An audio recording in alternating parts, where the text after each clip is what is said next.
Барлықтарыңызға қайырлы күн достар, менің каналыма қош келдіңіздер. Бүгін сіздерге өзім мастер-класста үйренген Наполеон тортының рецептімен бөлісемін. Бұл рецептпен тапсырысқа да жасай аласыздар.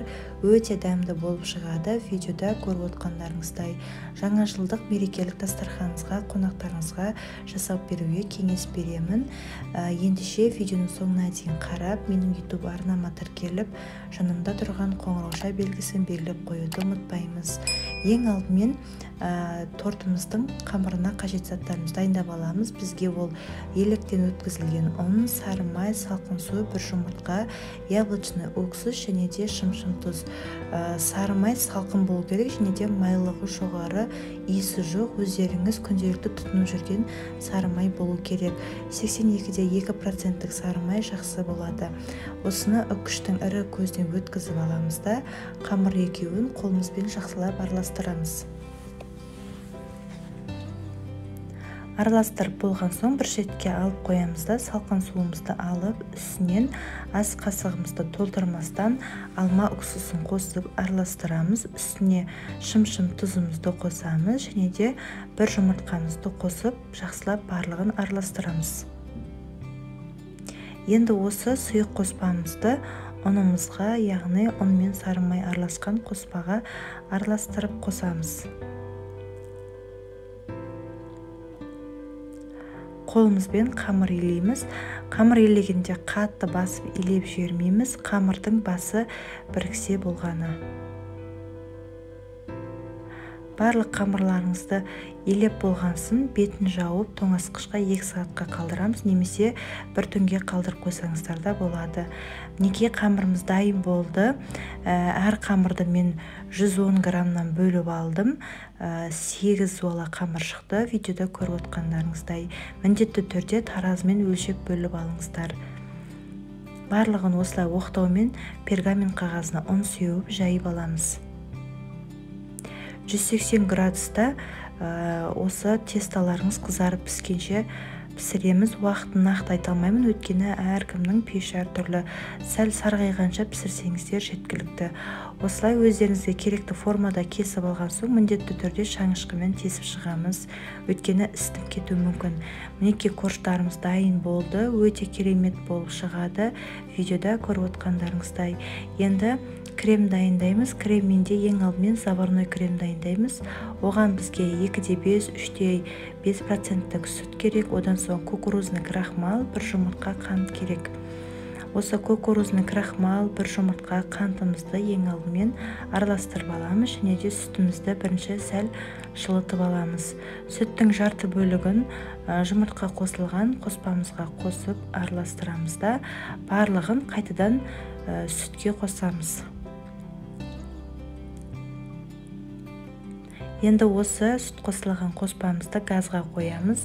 Газдың астын қатты қоймай, орташа етіп қойып, осылай үнемі венчикпен араластырып отырамыз.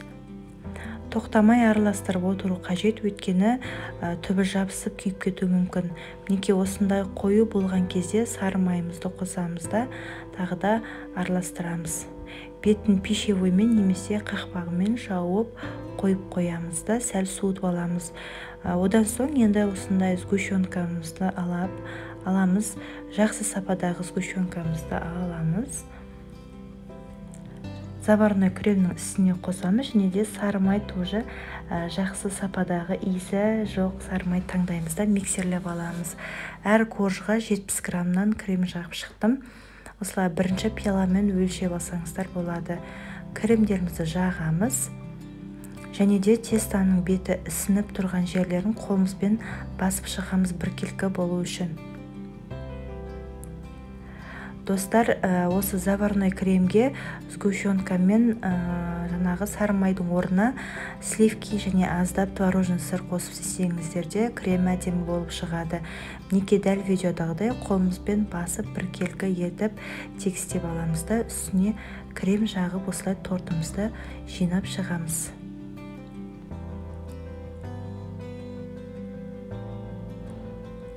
Өте дәмді, күшті болып шығады. Міндетті түрде дәл осы рецептпен жасап көріңіздер. Өзім мастер-класста үйренгенмін, сіздерге бөлісуді жөн көрдім.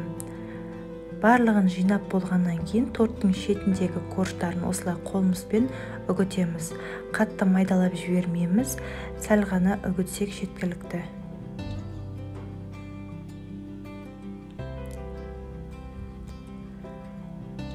Үгітіп болған соң үстіне қант ұнтағын, яғни сахарный пудрамызды қосып араластырамыз.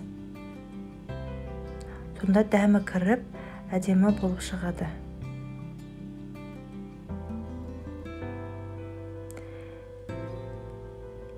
Енді осыны корждарымыздың сыртына дәл видеодағыдай сеуіп шығамыз.